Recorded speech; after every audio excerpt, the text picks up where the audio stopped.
আরে ভাতিজা, ভাতিজা, শুনলাম আজকাল নাকি তোমার পাখা গজাইছে, বেশ উঠছো।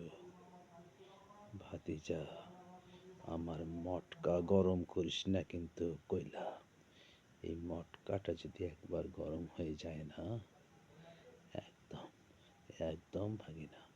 তোমার পালক পালক খুলে দেব, খুলে দেব। কিন্তু হ্যাঁ, আমার তো আমার তো একটু কষ্ট হবেই, কারণ তুই না আমার ভাতিজা। তাই ভাতিজা বলি কি, একদম ভালো হয়ে যাও।